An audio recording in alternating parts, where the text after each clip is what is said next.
Social media और dating apps जो हैं उनका इस्तेमाल बहुत ज़्यादा बढ़ा है। डायनेमिक्स भी पूरे चेंज हो गए हैं, सोसाइटी के भी डायनेमिक्स इनकी वजह से चेंज हुए।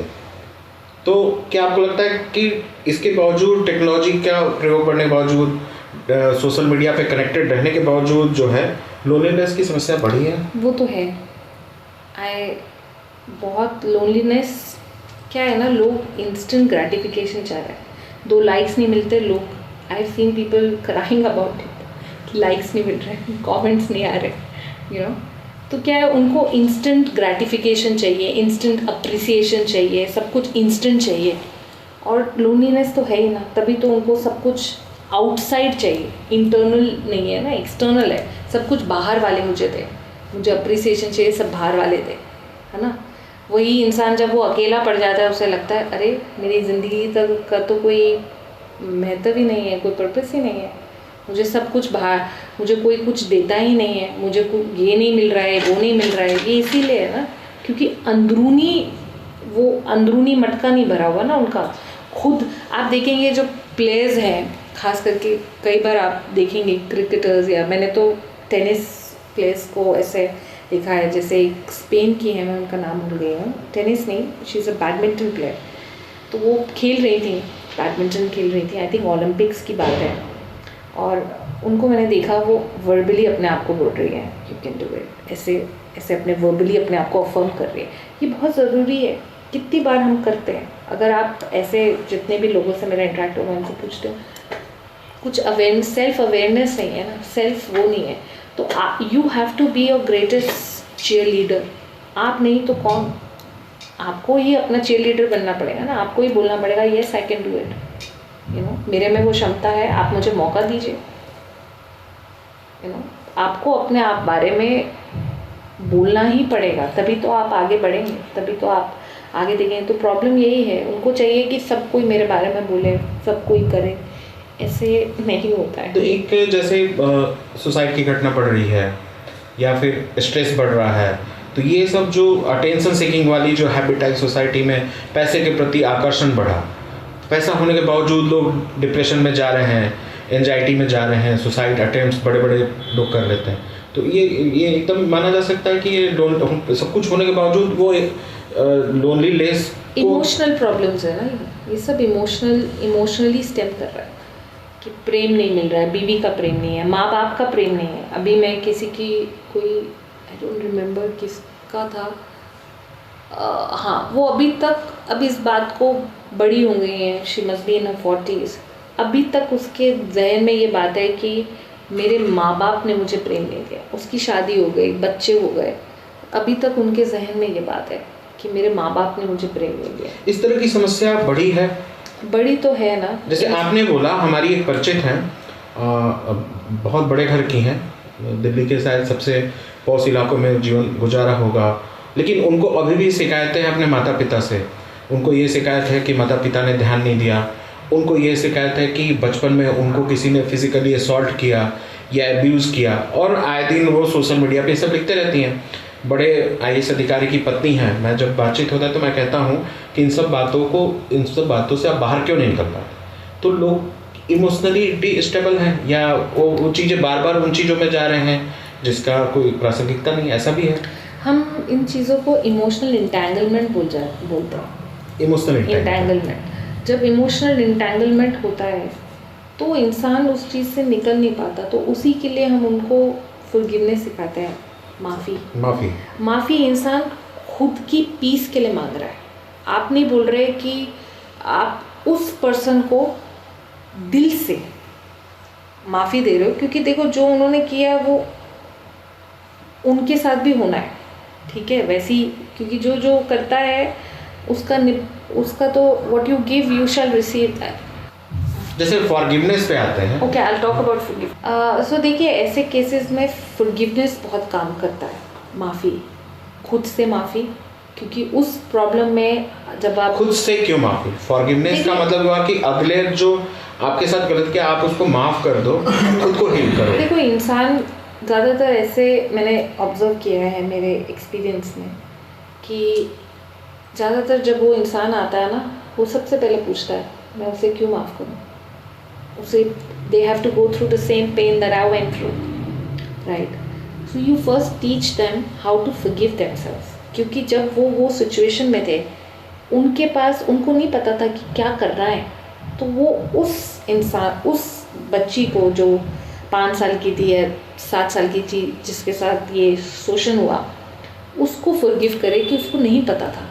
जैसे जैसे वो अपने आप को फॉरगिव करने लगेगी, फिर उसको समझ आएगा कि हाँ मुझे बेटर फील हो रहा है। अगर उसको कहीं हैवीनेस फील हो रही है बॉडी में, उसका हैवीनेस कम होने लगेगा, उसे पीस महसूस होगा, शांति महसूस होगी, उसका गुस्सा आना कम होगा, तो उसे लगेगा कि हाँ कुछ बदल।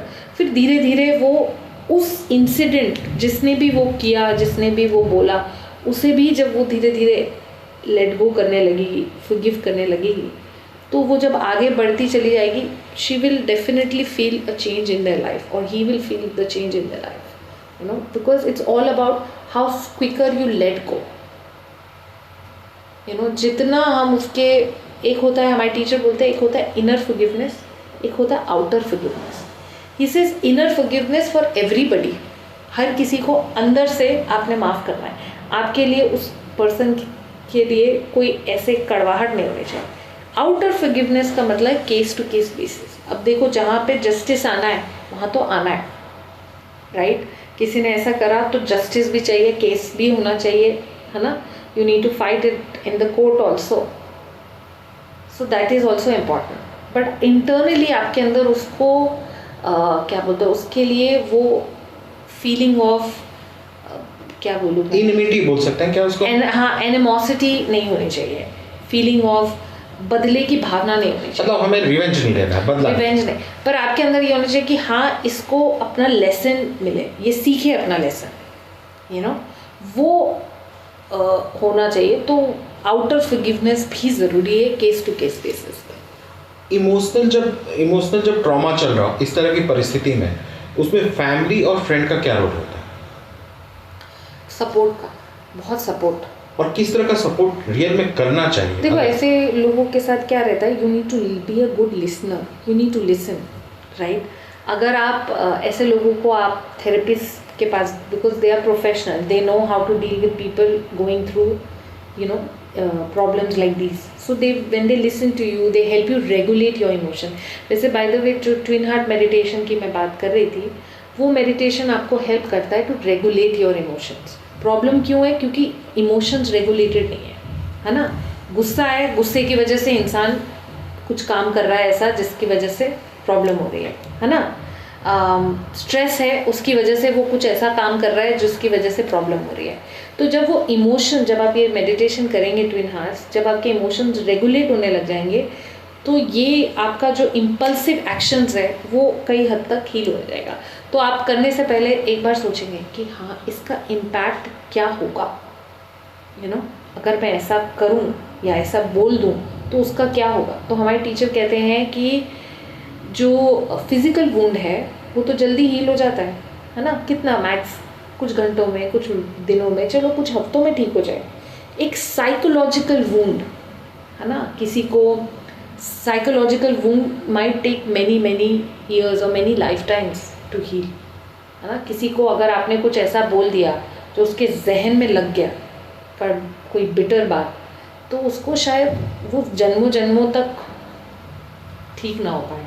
खास करके ऐसे थॉट्स जो खाने से रिलेटेड है, एनोरेक्सिया जिनको होता है कि ना तुम तो ऐसी ही हो, तुम खाना नहीं खाओगी तो खाना खाओगी तो ऐसी मोटी हो जाओगी, तो वो थॉट बहुत स्ट्रांग है। तो वो ऐसा नहीं, भारत में तो एक कॉमन प्रैक्टिस जन मान लीजिए मैं हेल्दी हूँ, ठीक है, तो मैंने देखा मेरी एक दोस्त है कनाडा की, वहीं परवरिश हुई है, साथ में लोग बैठे हुए थे कहीं पे, तो किसी ने बोला हेल्थ पर कमेंट किया कि भाई तुम बहुत मोटी हो, उसने बहुत तगड़ा रिप्लाई किया तो कि भाई you have no right to जज माई बॉडी, मतलब जो भी मैं हूँ। तो मैंने देखा लेकिन भारत में कॉमन है कि लोग सुंदरता पे, विकलांगता पे और भोजन पे, इन सब चीज़ों पे, वजन पे, वेट पे, इन सब पे बहुत कमेंट करते हैं। तो ये भी लोगों को स्पिरिचुअली आप एडवाइस करेंगे कि इन सब चीज़ों का मतलब थोड़ा सा नहीं ध्यान देना चाहिए। हाँ, इस तरह के कमेंट्स नहीं करने चाहिए। हमें नहीं पता ना वो इंसान, हमें क्या पता उस पर्सन का बैकग्राउंड क्या है, हमें क्या पता कि उसको क्या ऐसा इम्पैक्ट हुआ है उसकी लाइफ में जिसकी वजह से उसका वेट गेन हो रहा है, क्यों वो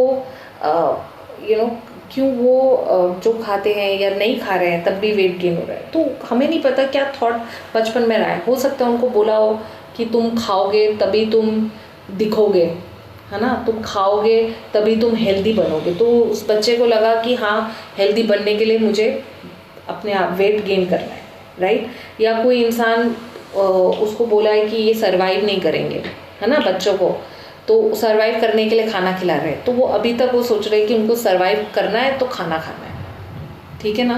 तो ये थॉट प्रोसेस है, हम इसी थॉट प्रोसेस पे काम करते हैं। एक हीलर जो है एक साइकोलॉजिस्ट साइकेट्रिक से कैसे डिफरेंट होता है? देखो, मैं आपको एक बात बोलूँ, मतलब इन सिंपल टर्म्स, हर कोई हीलर है अगर वो दूसरे की समस्या को उसको एक होप दे देता है या उसको एक फेथ दे देता है।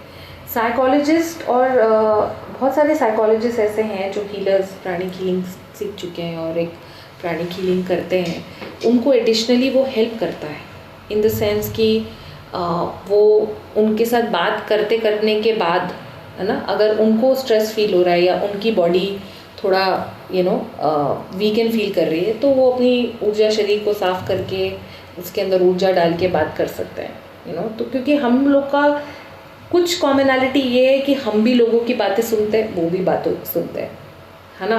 अब हम टेक्निक अप्लाई करते हैं, वो सुन के उनको बता देते हैं कि ये सोल्यूशन ये कर देता है, हम टेक्निक भी अप्लाई करते हैं, राइट। उसके बाद जब पेशेंट चला भी जाता है उसके बाद भी हम टेक्निक अप्लाई करते हैं जिससे हम पेशेंट से बिल्कुल डिस्कनेक्ट कर पाए। साइकोलॉजिस्ट वैसे अगर उन्होंने हीलिंग नहीं सीखा है, प्राणिक हीलिंग, तो वो वैसा नहीं कर पाते। So that's why in the long run they also tend to experience some emotions like that. Bharat में दो चीज़ें रिलीजन से कम नहीं है, पार्ट ऑफ लाइफ है, एक तो क्रिकेट है, दूसरा मूवीज़ है। आप क्रिकेट फॉलो करती हैं? थोड़ा बहुत अपने डैड के साथ। अभी तो मैंने मैच देखा था, वर्ल्ड कप जो हुआ, थोड़ा बहुत कभी कभी। एक सवाल इसी से जुड़ा हुआ, क्रिकेट प्लेयर्स जब प्रेशर में होते हैं, मिलियंस लोग देख रहे होते हैं, उस मोमेंट में मेंटल स्ट्रगल बहुत इंपॉर्टेंट होता है। क्या आपको लगता है कि इस तरह के मामले में स्पिरिचुअलिटी और मेडिटेशन जो है उनको हेल्प कर सकती है? बिल्कुल, because it's all about mental strength. Mental strength की ज़रूरत है अभी। अगर आपका मेंटल पावर बहुत स्ट्रांग है, you will be able to achieve anything in your life. तो अभी का जो मैंने देखा कि अभी का जो टीम है इंडिया का 20 जो वर्ल्ड कप जीती है, बहुत स्ट्रांग मेंटल स्ट्रेंथ है। आप देखिए कि स्टार्टिंग में जब वो लोग खेल रहे थे तो एक कैच आया, वो कैच छूट गया, और फिर उसके, क्योंकि वो पीक पोजीशन होती है, राइट। स्टार्टिंग में आप अपना इस्टेब्लिश कर रहे होते हो, तो पर उसके बाद इंडिया ने बिल्कुल पकड़ लिया कि नहीं, अब कर सकते हैं। एक आउट करा, 2 आउट, कॉन्फिडेंस बढ़ता गया। तो मेंटल स्ट्रेंथ, तो अभी की टीम में बहुत स्ट्रांग मेंटल स्ट्रेंथ है, तभी वो ओवरकम कर पा रही हैं। कोई भी हैसल हो रहा है, घबरा नहीं रही है। अब आप देखो, आप इतने लोग हैं वो स्टेडियम में, और आपको पता है लोग कैसे होते हैं ना, कुछ भी बोल रहे होते हैं, तो आपको बहुत मेंटल प्रेशर होता है। तो मेंटल प्रेशर से ये ऑफ कोर्स, अगर हम ये मेडिटेशन करते हैं, ट्विन हार्ट्स करते हैं और वो प्राणिक हीलिंग यूज़ करते हैं, definitely they will be able to overcome any challenges. Anybody who's under any kind of strong mental pressure, they will be able to overcome any problem. आजकल लोग yoga, meditation और pranic healing की तरफ जा रहे हैं, लेकिन जब सीरियस हेल्थ इश्यूज़ की बात करें तो मॉडर्न मेडिसिन भी उतनी इम्पोर्टेंट होती है। आपके एक्सपीरियंस में क्या प्राणिक हीलिंग और योगा मॉडर्न मेडिकल ट्रीटमेंट को रिप्लेस कर सकते हैं, और क्या उन्हें एक सपोर्ट सिस्टम की तरह देखना चाहिए? देखिए, मैं योगा तो नहीं, प्राणिक हीलिंग के बारे में बोल सकती हूँ कि pranic healing is not a replacement, it's a complementary therapy. जैसे मैंने कहा कि हमारा एक फिजिकल बॉडी है, एक हमारी एनर्जी बॉडी है, प्राण कोश शरीर। तो प्राणिक हीलिंग जो है वो आपके प्राण कोश शरीर पे काम करती है। आपको फिजिकल बॉडी के लिए तो लोग एलोपैथी लेते हैं, आयुर्वेदा लेते हैं या चाइनीज़ मेडिसिन लेते हैं। तो जो आपको फिजिकल बॉडी में अगर कोई प्रॉब्लम है, आप अपना ट्रीटमेंट वो लें, साथ साथ में आप एनर्जी हीलिंग भी कराएं, it will work best, it works best that way. अगर बीमारी ऐसी है जो जो दवाइयाँ आपको खानी पड़ रही है या ऐसी है, इन द लॉन्ग रन विद आप मेडिसिन लेते रहे जब तक आपको डॉक्टर बोल रहे हैं, जैसा आपको ट्रीटमेंट दिया है और आप हीलिंग कराएं, इन द लॉन्ग रन आपकी वो मेडिसिन डोज ख़त्म हो जाती है या बंद हो जाती है। डॉक्टर खुद बोलते हैं कि आप बेटर हो गए। वो कैसे होता है? क्योंकि बॉडी अपने आप हील होने लग जाती है ना। जब अगर आपका नेचुरल टेंडेंसी है स्ट्रेस लेने का, जब आप वो सीख लेते हैं कि हाँ कोई फ़ायदा नहीं है स्ट्रेस लेके, इट्स बेटर कि जब मुझे स्ट्रेस हो रहा हो मैं जाके मेडिटेट कर लेती हूँ, मेरी एनर्जी बेटर हो जाएगी, या मैं ब्रीदिंग कर लेती हूँ। एक ब्रीदिंग मैं आपको सिखाऊंगी, डीप एब्डोमिनल ब्रीदिंग, तो वो कर लेती हूँ, मुझे एकदम से कामनेस फील होगी। तो you know the problems that they have once they start healing, तो फिर ज़रूरत नहीं है ना, फिर तो it is like a complementary therapy. आजकल सोसाइटी में एक चीज़ बहुत नोटिसेबल है, वो है गुस्सा, और सोशल मीडिया पर भी टॉलरेंस और एंगर देखने को मिलता है। मानी, क्या लगता है आपको, इतना रेस्टलेस और एंग्री काहे लोग हो जा रहे हैं? अभी एक खबर हम पढ़ रहे थे, दिल्ली की घटना है। एक महिला, किसी ने इंस्टा पे कमेंट कर दिया, किसी की बिटिया का ब्याह हुआ, हाँ। और इंस्टा पे कुछ कमेंट कर दिया, वो लोग पहुंचे उसके घर पे लड़ाई करने, और जिसने कमेंट किया तो उसके भाई ने अगले पर चाकू मार दिया। अच्छा। तो इस तरह जो एंगर इंटॉलरेंस जो बढ़ा है, रेस्टलेस हो गए हैं लोग, तो एंगर और रेस्टलेसनेस इतना क्यों बढ़ गया? बिकॉज इमोशनल रेगुलेशन नहीं है ना, रेगुलेट नहीं कर पा रहे, उनको नहीं समझ आ रहा। देखो anger can be a good thing, right? If can anger is a good emotion, can be use positively also. अब जब इंडिया को इंडिपेंडेंस चाहिए थी, वी यूज्ड एंगर, राइट? कि हाँ हमें नहीं चाहिए ब्रिटिशर्स, हमें नहीं चाहिए, तो we used anger in a good way. So हमें एंगर को यूज़ करना आना चाहिए ना पॉजिटिव वे में। तो ये कैसे हेल्प करता है? ये आपका मेडिटेशन हेल्प करता है। जब आप कोई भी, कई बार आप मेडिटेट करेंगे, आपको लगेगा, आपको ऐसा नहीं गुस्सा नहीं आएगा, गुस्सा आएगा, पर आपको गुस्सा आने से पहले आप दूसरे इंसान के बारे में सोचेंगे कि जो मैं करने जा रहा हूँ या बोलने जा रहा हूँ वो दूसरे इंसान को कैसे इम्पैक्ट करेगा। जैसे ही आपको लगेगा कि हाँ वो उसे ठीक तरह से इम्पैक्ट नहीं करेगा, then you will stop doing all of that. That is how the world will become a better place in the long run.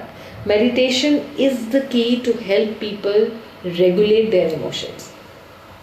जो लोग कनेक्ट करते हैं, लोग मंदिर क्यों जाते हैं? जब इंसान जो बोलते हैं ना बहुत परेशान होता है, वो मंदिर जाता है ना, तो उसे मंदिर में ही वो जब वो सब पूजा करते हैं या सब जो भी चीज़ करते हैं, तो उनको अच्छा फील होता है ना वहाँ पर मंदिर जाके, उनको लगता है that is meditation in itself. The moment they connect with the source, they start feeling better. So that is what meditation is all about. The moment you connect with the source, you understand there's an aspect of source in everybody. So then you stop feeling, then your energy, your emotions transform. वो भी तो emotion है ना, गुस्सा भी एक energy है, worry भी एक energy है। जब वो energy change हो जाती है तो मुझे लगता है कि हाँ चलो ठीक है, stop bothering. विमेन की इंडिपेंडेंस बढ़ रही है, और क्या आपको लगता है कि सोसाइटी चेंज हो रही है, तो रिलेशनशिप का जो स्ट्रक्चर बदला है उसमें किस तरह के आपको लोग मिलते हैं और क्या क्या समस्या सुनने को मिलती है ज़्यादातर? देखो हो क्या रहा है ना, विमेन को एम्पावरमेंट मिल रही है, women are working independently, right? पर क्या है, विमेन को अभी तक वो एक्सपेक्टेशन है कि वही सुबह खाना बना के जाएगी, जब वो काम करके आएगी वही खाना बनाएगी, वही बच्चे देखेगी। तो क्या उसका लेबर बट नहीं रहा, लेबर बढ़ गया है। क्योंकि ऑफिस अभी ज़्यादातर, पहले क्या होता था टीचर्स बन जाती थी लेडीज़ या ऐसा कुछ, अभी क्या है ladies are also in those professions where male used to dominate, right?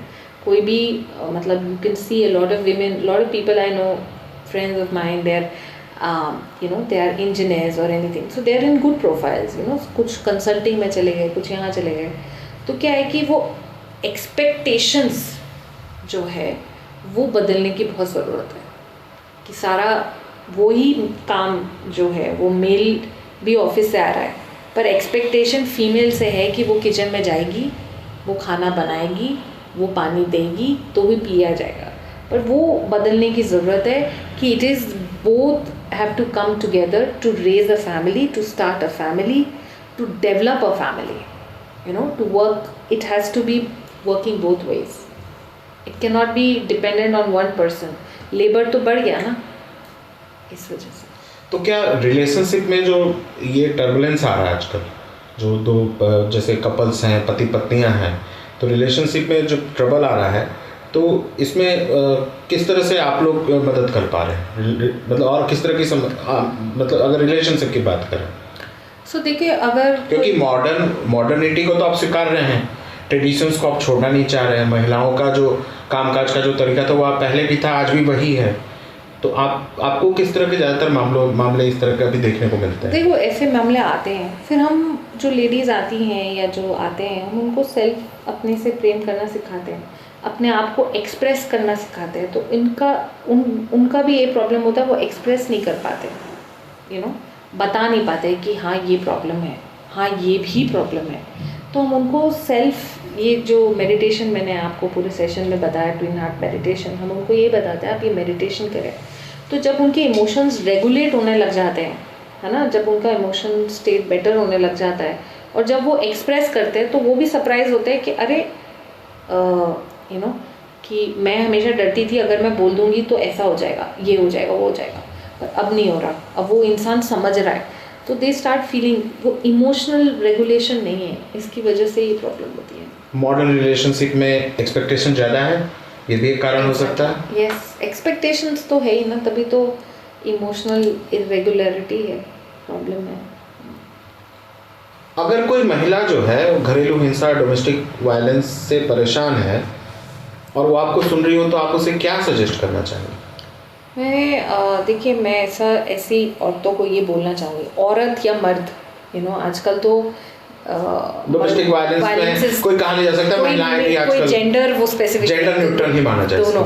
मैं उनको ये हिम्मत देना चाहूँगी कि उनकी आवाज़ की वैल्यू है, तो उनको आवाज़ उठानी चाहिए और उनको कहना चाहिए जो उनको कहना है अपने दिल से, और उनको किसी से डरने की ज़रूरत नहीं है, किसी से भी ये सोचने की ज़रूरत नहीं है कि मुझे कुछ, उनको वो जो उनका दिल कहता है उनको वो पूरी तरह से करने की ज़रूरत है। मैं ये कहना चाहूँगी ऐसे लोगों से जो डोमेस्टिक वायलेंस का अपनी समस्याओं को लेकर उन्हें जो आवाज़ उठानी चाहिए, जरूरत पे पड़ने पर प्लेटफॉर्म्स पे जाना चाहिए। बिल्कुल, क्योंकि आजकल गवर्नमेंट का भी बहुत वो है ना, सोशल वर्कर्स भी हैं, हर तरह की, और पुरुषों के लिए भी अब ऑर्गेनाइजेशन आ गए हैं, इवन पुरुष जो पीड़ित हैं, पुरुष जो महिलाओं से, आई थिंक मर्द करके एक है, फरहान अख्तर का मैंने देखा, मर्द भी है, दिल्ली में भी कुछ एनजीओज हैं, कुछ एक्ट्रेस। तो आपको तो ऐसे लोगों को बिल्कुल डरना नहीं चाहिए, उनको बिल्कुल बुलंद होना चाहिए, और बुलंद होकर अपने जो दिल के भाव है उनको हर जगह एक्सप्रेस करना चाहिए कि हाँ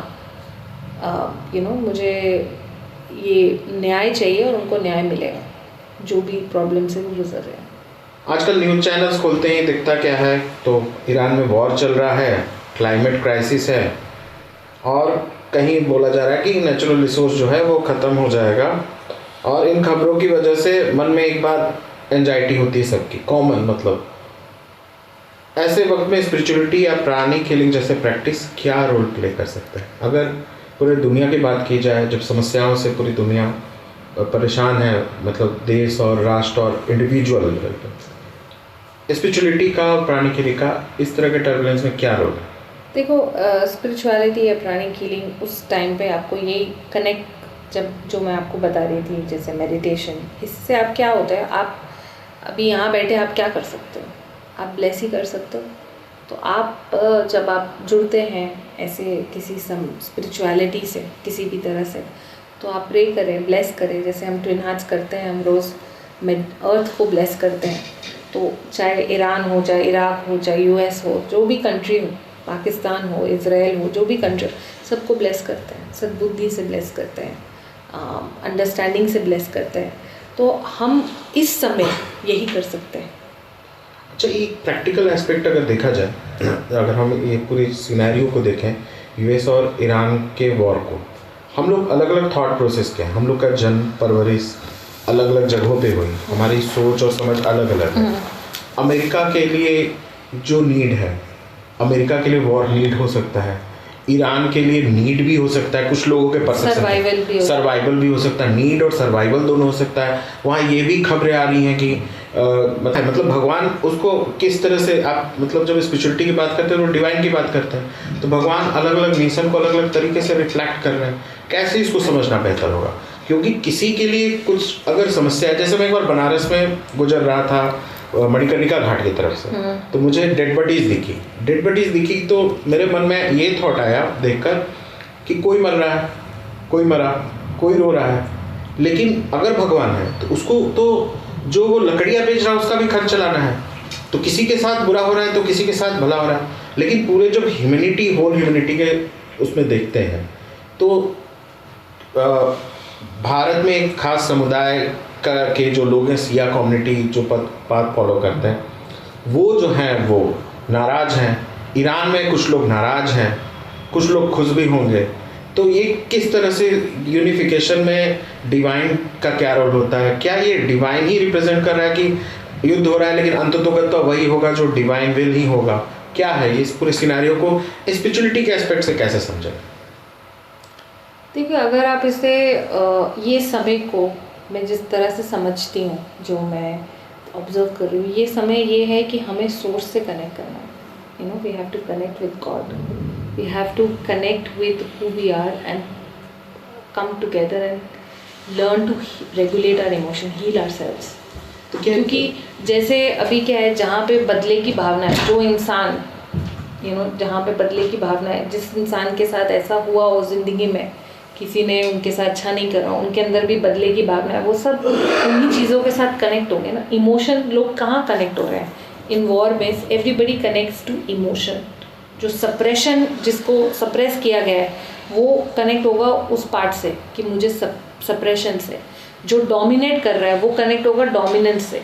तो आप देखिए, कोई भी एक चीज़ सेम नहीं है, डिफरेंट चीज़ है। तो जब हम अपने आप को रेगुलेट करने लग जाएंगे इमोशनली, अपने आप को रेगुलेट, तो ये चीज़ आप उसको उसी तरह से देखेंगे। आप उसे देखेंगे that it's a learning process for everybody, not just US but also for Iran, not just India but also for Israel, everybody. It's a time for us to connect with the source and what he really wants.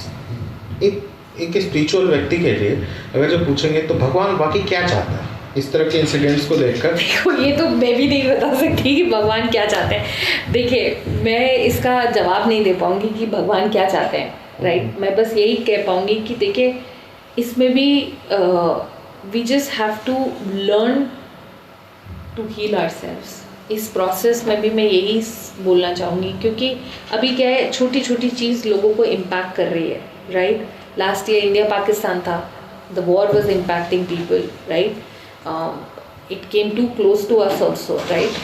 So it's very important कि we learn to navigate through कि क्या हम कर सकते हैं, how we can help. आप prayer कर सकते हैं, मेडिटेशन कर सकते हैं, आप हील कर सकते हैं अपने आप को, and then in the long run you will be able to contribute in helping those who are going through a difficult time. क्या कलेक्टिव प्रेयर्स या पॉजिटिव एनर्जी सच में दुनिया के इन्वायरमेंट और सिचुएशंस पे कोई इफेक्ट डाल सकते हैं? एब्सोल्युटली। आप देखिए, मुझे लगता है कि जो भी प्रेयर्स है, it has a very powerful impact. अगर हम सब टुगेदर होके प्रे करें for world peace, it's very easy for us to achieve. अब देखिए, कोविड भी तो ऐसी बीमारी थी जिसका कोई इलाज नहीं था, है ना। टाइम लगा पर इलाज तो आया ना, because most people must have prayed for it, asked for intervention, and it came, right? Somebody developed that technology and people start to heal. लोगों में वो एक ट्रस्ट भी आया कि हाँ, हम घर से बाहर निकल सकते हैं। नहीं तो क्या हो रहा था, सब ऐसे एनिमल्स बाहर निकल रहे थे जो एक्सटिंक्ट बोल रहे थे कि एक्सटिंक्ट हो गए हैं। कब की बात थी ये? कोविड के दौरान की। तो वो सब लोगों का ट्रस्ट बदलने लग गया ना। तो फिर जब उनको ट्रस्ट हुआ कि हाँ, अब ठीक हो सकता है, हम ठीक हो सकते हैं, तो फिर वो बाहर आने लग गए। तो ये ज़रूरत है। एक पर्सनल सवाल, कितने लोगों की प्रॉब्लम्स और इमोशंस सुनते हुए इतने लोगों की प्रॉब्लम्स और इमोशंस सुनते हुए कभी ऐसा फील होता है कि इमोशनल वेट आपके ऊपर आ जाता है? देखो, मैं नहीं बोलूँगी एक एम्पैथी भी, एक जो teacher as a teacher as a healer एक एम्पैथी साइड भी आपके सामने से आपकी तरफ से दिखना चाहिए ना। जैसे कोई डॉक्टर है, कोई हीलर है, कोई वैद्य है या कोई पुजारी है अगर, या गुरु है, तो लोग जाते हैं तो वो तो आप पे तो वेट आ ही जाता होगा, या कोई भी इस तरह के व्यवसाय में है, किस प्रोफेशन में। देखो ऐसा इट्स वेरी कॉमन, ये होता है, एक्सपीरियंस होता है सबको। आपको अपनी एम्पैथी को यूज़ करना आना चाहिए प्रॉपर्ली, राइट। आपको पता होना चाहिए कहाँ आपकी बाउंड्रीज है, कहाँ आपको उस इंसान को ऑनेस्टली बोलना पड़ेगा कि बस इतना मेरा लिमिट है, right. You need to learn how to develop regulate your empathy also. तो होता है ऑफकोर्स, जो इंसान if they going through really, आपके दिमाग में होता है कि यार इसकी, फिर आप धीरे धीरे बाउंड्री रखने लगे। आपको समझ आता है कि हाँ, इस इंसान को मैंने कुछ एक्टिविटीज़ करने को बोली है, उसको वो करनी है, तो उसको कुछ अपने अंदर भी डेवलप करना है। जैसे मैंने बोला, हीलर का काम सिर्फ 20% होता है, बाकी काम तो आपको भी करना है ना। अब जब आप ग्रैटिट्यूड करने लगेंगे, जब आप खुद से प्रेम करने लगे, तो आपका चीज़ों को देखने का नज़रिया भी बदलता है। तो जब आप बदलेगा वो नज़रिया, तो आपको अपने आप आप जो हीलर है या जो भी हीलिंग करता है, या वो वेट को अपने ऊपर नहीं लेता, फिर उससे समझता है ये वेट उनका खुद का है, मुझे सिर्फ उनको ज़रिया देना है। जब वो ज़रिया वो अपने आप इंडिपेंडेंट हो जाते हैं, तो फिर वो ठीक होने लग जाता है। हिमानी, लव क्या होता है, प्रेम क्या होता है? देखिए, प्रेम की काफ़ी डेफिनेशंस है, ठीक है। एक गैरी चैपमैन की किताब है लव लैंग्वेजेस, ठीक है, बहुत अच्छी किताब है। ये सवाल मेरे दिमाग में भी था, प्रेम क्या होता है। तो फिर मुझे समझ आया, love is an action, it's a verb. So action कैसे है? फॉर एग्जाम्पल, आप किसी को अफर्मेटिव वर्ड्स, मतलब पॉजिटिव वर्ड्स दें। For example, you tell them you are amazing, you did a fantastic job, that's also love. That person, some person can feel love just with affirmation. So हर कोई इंसान love को different way में समझता है, but love is an action. For example, somebody, अब उसका love language ये है कि उसको quality time चाहिए, right? वो चाहते हैं कि लोग आए, उनके साथ समय बिताए, that is love for them. किसी का love हो सकता है कि उनको hugs चाहिए, that could be love for them. So love की different languages हैं, तो हमें love को एक action की तरह देखना है।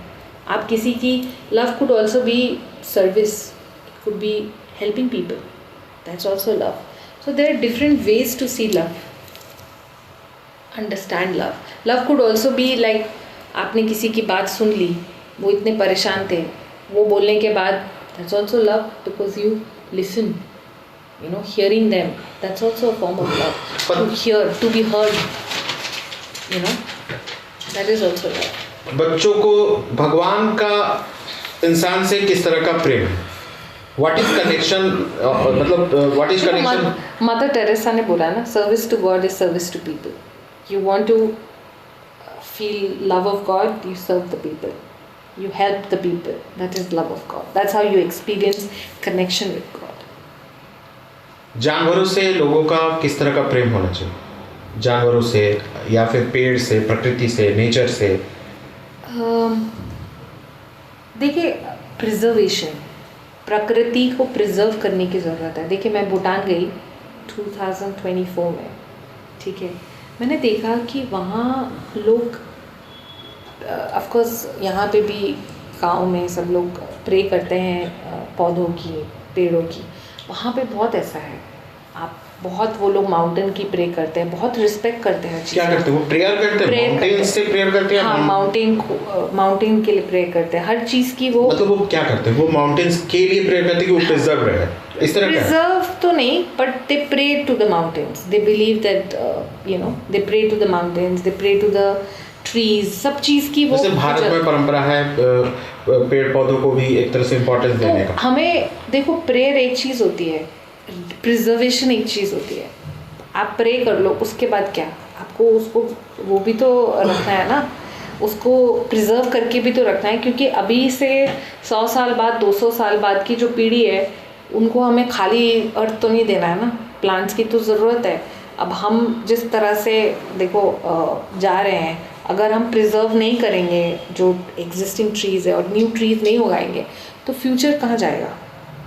हमारे जो जनरेशन्स अभी की आएंगी तो वो कहाँ तो क्या लोगों को जो है डेवलपमेंट का जो इंडेक्स है वो हैप्पीनेस ही रखना चाहिए? आपको क्या अंतर लगा भूटान में और अन्य देशों में? आप कई देश घूमने का मौका मिला होगा। हैप्पीनेस इंडेक्स और जीडीपी जो मापने का तरीका है लोगों की खुशियों का, वो किस तरह का होना चाहिए? इकोनॉमिकल होना चाहिए या चेहरे पे स्माइल होनी चाहिए? देखो, अगर इंसान खुश है ना तो everything will be great. Even the economy will also improve. अगर वो अंदर से खुशी नहीं है तो what is the value? I feel happiness is the greatest value one can. आपने क्या समझा भूटान को देखकर एक स्पिरिचुअल एस्पिरेंट के तौर पे? ये क्या डिफरेंट है अन्य पश्चिमी देशों और भूटान और भारत में? The people of Bhutan very helpful. ऐसा नहीं है इंडिया में नहीं है, मैं ये नहीं बोलूँगी, बट वहाँ पे जो लोगों का सेंस ऑफ सिटीजनशिप है, जो वैल्यूज़ जो वो उनको है, वो डे टू डे लाइफ में भी वो इम्बाइब करते हैं। उनको पता है ऐसा सही नहीं है तो ऐसा नहीं करेंगे। वो ऐसा नहीं कि ईमानदारी है, बहुत ईमानदारी, स्पिरिचुअलिटी का प्रभाव दिखता है भूटान के। They are very much god fearing people, very much like that. They are very honest also. बहुत ऐसे दिखता है वहाँ पे भूटान में ना। It's very, you could feel immediately, you could feel that connect with them. You could feel कि हाँ वो बता देंगे अच्छा ऐसा है, आप ये क्यों कर रहे हो, ऐसे करो। ऐसा नहीं है कि आपको it's just country to country, मैं ये नहीं बोल रही। मेरे को लगता है इंसान के स्वभाव का वो रहता है। पर हाँ, भूटान से I felt a very strong connection that way. मेरा इतना बैग भारी था, somebody just came and said कि मैं तुम्हारा बैग ले जाता हूँ। तो भारत में इस चीज़ की कमी दिखती है कोविड के बाद? देखिए, मैं ऐसे कंपेयर नहीं करना चाहती। देखो, मैं आपको बोल रही हूँ जैसे कि it's person to person, perception build up, different experiences. Yeah, so I've seen people have helped me here also whenever I needed help. So ऐसा मैं नहीं बोलूँगी, पर हाँ थोड़ा वाइब, वहाँ का एनर्जी थोड़ा डिफरेंट है। वहाँ लोग मैंने ऐसे स्ट्रेसफुल नहीं देखे, मज़े में एकदम खुश एकदम सब ऐसे देखे मैंने ज़्यादातर। अगर मुझे यंगर सेल्फ से मिल पाया हिमानी के, शायद लंबा समय हो गया हम लोग की मुलाकात, या हम लोग एक दूसरे को देख पाए थे 2011-12 के बाद तो नहीं, एमसी के बाद नहीं। तो अगर आप अपनी यंगर सेल्फ से मिल पाए तो एक एडवाइस क्या देना चाहेंगी? Himani at the age of 22 and 23 and now I was 21। मैं अपने आप को यही एडवाइस दूंगी, trust, believe in my self, to trust in myself, to trust my path, to trust my heart that yes, I'm going on the right track. Himani, क्या changes दिखता है? हम लोग जब बैठे हुए थे कहीं, हम लोग की बातचीत चल रही थी, अपने बैचमेट्स मिले, तो मतलब एक पूरा का पूरा अलग पाथ चूज करना, हिमानी उस समय और हिमानी आज, क्या मतलब आपको लगता है क्या चेंजेस दिखता है? क्या एस्पिरेशन थे और फिलहाल आप किस तरह से अपने जीवन को? मैं आपको बताऊँ, जब मैं आईएमसी में भी थी ना, 2011 की बात है, कुछ महीने हुए थे। मेरी एक दोस्त है, वो मुझे कोई एनजीओ में ले गई, उनका कुछ एक्टिविटी था तो मैं उनके साथ गई। तो उन्होंने एक्टिविटी दी थी कि right 10 things that you like about your self and 10 things that you don't. I wrote I think 20 things that I don't like about my self. जब मैं अपने बारे में लिखने में आई तो मुझे समझ ही नहीं आया मैं क्या लिखूं। मेरे अब आ रहा था कि दूसरे लोग क्या मेरे में पसंद करते हैं, मैं वही लिख पा रही थी। तो फिर मैंने, और वो 30 सेकेंड्स में लिखने थे या 60 सेकेंड्स में, और जब वो ख़त्म हुआ और वो चीज़ मेरे दिमाग में थी कि यार मैं अपने आप को जानती ही नहीं हूँ कि कौन हूँ मैं, क्या मेरे में अच्छाई है, क्या मेरे में बुराई है।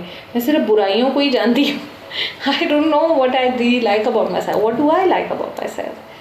सो I think that now when I look back, उसके कुछ टाइम के बाद जब मैं खोज में गई तो I started developing, I started understand, okay I am good in this, I am good in that. धीरे धीरे करके now when I look back I feel more confident now. I feel कि हाँ मेरे में अब वो कॉन्फिडेंस है, वो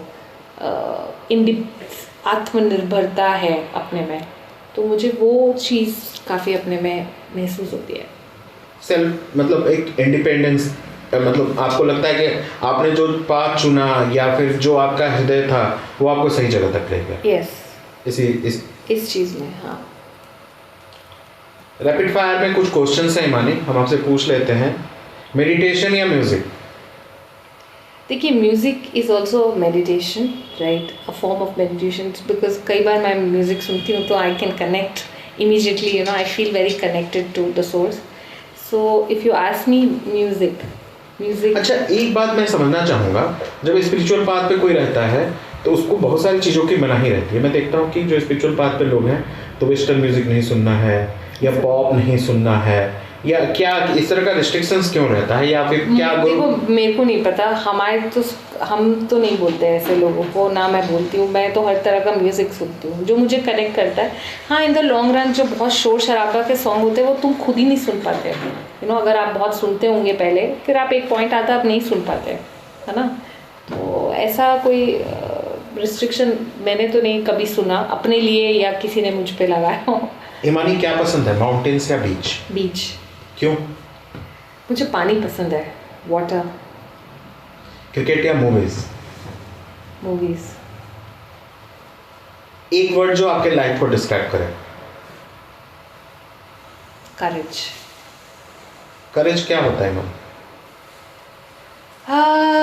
करेज टू डू, जो अपने करियर में, if you are at a point where you know that you can bring this up, you can go to the next level, but having the courage to do something which is not everybody choose that path, to do something different, it requires a lot of you know, एक तरह का strength चाहिए तुम्हें.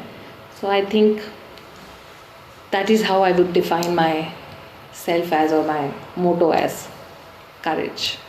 courage को कैसे buildup करते हैं? देखो, करेज आप तब बिल्ड कर सकते हैं जब, जैसे आप कभी बोलते नहीं थे, वन डे आपके अंदर चल रहा है, तो मैं क्या करती थी, लिखती थी कि मुझे ये चीज़ इस इंसान को बोलनी है, पर मुझसे बोला नहीं जाता था, तो मैं लिखती थी।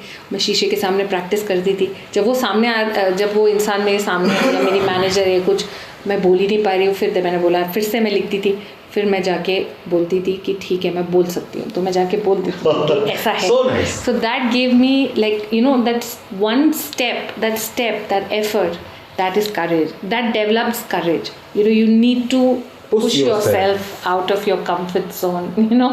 And so once you are that is courage. That is courage, yes, to be able to do that. Also, I think I went out of my comfort zone many ways. कि जब हम लोग नेपाल गए, and नेपाल में I decided to do a bungee jumping. So I didn't know that I could be that adventurous. तो एकदम से jump करना, I was really scared, but then I did it. So doing something out of your comfort zone helps develop courage. अच्छा, एक बात बताओ नानी, आप जब कोई बहुत डिलेमा में, बहुत परेशान है, बहुत डिलेमा में गए, बहुत परेशान है, क्या मदद करता है क्या कि हमने एक कागज़ पकड़ी, कागज़ ली, लिखना शुरू किया अपनी परेशानी, तो क्या समस्या ख़त्म हो जाती है? हाँ, so once it's out of your mind, yes, you tend, it's called journaling करने लग जाता है ना, when you start writing your thoughts. Yes, it also helps. There are different ways to regulate your emotions, right? And that is also part of regulating your emotions? Yeah, one can also do that. This is also a technique, regulation. Regulate करने के लिए you write down what you're feeling. तभी तो लोग सब पहले क्या लिखते थे, डियर डायरी. वो डियर डायरी से उनके इमोशंस रेगुलेट होने लग जाते थे. आजकल लिखते भी नहीं हैं. अगर लोग परेशान हैं, डिप्रेशन और एंजाइटी में हैं, तो क्या उनको डायरी लिखनी चाहिए? They can write. They can. But of course, see, they also doing the meditation will help, you know, doing twin hearts will help them a lot. But yes, writing down will also help because they have a natural tendency to overthink. So once they start writing it down, वो अपने आप solution आने लग जाता है जब आप. और क्या गुरु मदद करते हैं? अगर गुरु हैं, स्पिरिचुअल मेंटर हैं आपके, मान लीजिए मैं मदरसे अरविंद को मानता हूँ, तो या फिर कोई भी व्यक्ति गुरु है आपका, या आप जिसको भी पूजा करते हैं, वर्शिप करते हैं, तो क्या गुरु अलग अलग फॉर्म्स में आके मदद भी करते हैं? देखिए, बिल्कुल, गुरु का काम 2 काम होता है, ठीक है, ये हमारे आचार्य दानी ने कहा है दैट एक तो गुरु का काम है आपको टीचिंग्स देना, एक गुरु का काम है आपको स्पिरिचुअल एनर्जी देना, ठीक है. अब टीचिंग्स आपको किताब है, गुरु की किताब पढ़े, आपको गाइडेंस मिल जाएगी बुक्स पढ़ के, क्योंकि हमारे गुरु कहते हैं कि गुरु already, spiritual path is like an Amazon jungle, right. Guru already इस पाथ से गुजर चुके हैं, उनको पता है कि ऐसा ऐसा होता है, ऐसा होता है, अगर ऐसा हो रहा है तो ऐसा करें, ऐसा हो रहा है तो ऐसा करें। तो गुरु के जो लिखा है आप अप्लाई करेंगे अपनी लाइफ में टीचिंग्स, तो you will be able to change. अब गुरु की एनर्जी पाने के लिए you have to do service also, ना, go and do service, help people out, so that will help transform the energy, which is why ये service हमारी जो ऑर्गेनाइजेशन है वर्ल्ड प्राणिक हीलिंग फाउंडेशन, हम लोग बहुत बड़ा एक हीलिंग कैंप कर रहे हैं इंडिया में, ऑल ओवर इंडिया। तो डिफरेंट पार्ट्स ऑफ इंडिया में वो होने वाला है 4th and 5th अप्रैल। तो लोग वहाँ जाएं, फ्री हीलिंग का एक्सपीरियंस करें। कहाँ पे आप डिटेल्स हमारे दर्शकों के साथ शेयर करते हैं? या बिल्कुल, आप you can log on to www.worldpranichealing.com। वहाँ पे आप जाएंगे तो आपको उस वेबसाइट में दिखेगा कि कहाँ कहाँ कौन कौन से जगहों पे हो रहा है। दिल्ली में भी डिफरेंट पार्ट्स ऑफ द जगह पे हो रहा है, नोएडा में भी, ग्रेटर नोएडा में भी। They people can go and experience free pranic healing. You can go and experience कि क्या होता है। You will some twin hearts का एक्सपीरियंस कर सकते हैं आप वहाँ जाके, बिल्कुल एक्सपीरियंस करें। 4th and 5th April, Saturday and Sunday. And what the location? Location is all over India. जैसे अगर आप हमारा पूछे, मैं क्योंकि आप ग्रेटर नोएडा आ सकते हैं, डिवाइन ब्लिस हमारा जो है वो A5 BSF हाउसिंग सोसाइटी में है हमारा centre. So they can come and explore that which is in greater Noida. और हर जगह है, गाज़ियाबाद में भी है, दिल्ली के हर पार्ट्स में, कुछ पार्ट्स में, बट दे कैन मैं आपको डिटेल्स आपको बता दूंगी दिल्ली में जहाँ है, और world over, sorry India over जहाँ पे वो है, मैं आपको भेज दूंगी, आप देख लेना। अगर कोई इंसान लाइफ में कंफ्यूज्ड है, स्ट्रेस्ड है, डायरेक्शन नहीं मिल रहा, तो आप उसे क्या मैसेज देना चाहेंगे? मैं उनको सुनना चाहूँगी एक्चुअली, सुनना चाहूँ, क्योंकि ऐसे लोगों को हर कोई एडवाइस देता है, ये कर वो कर, वो उससे भी परेशान होते हैं। तो मैं उनको सुनना चाहूँगी। तो जब मैं सुनूँगी उनको, तो वो अपने आप उनको समझ आ जाएगा कि क्या, कहाँ पे वो स्टक हैं।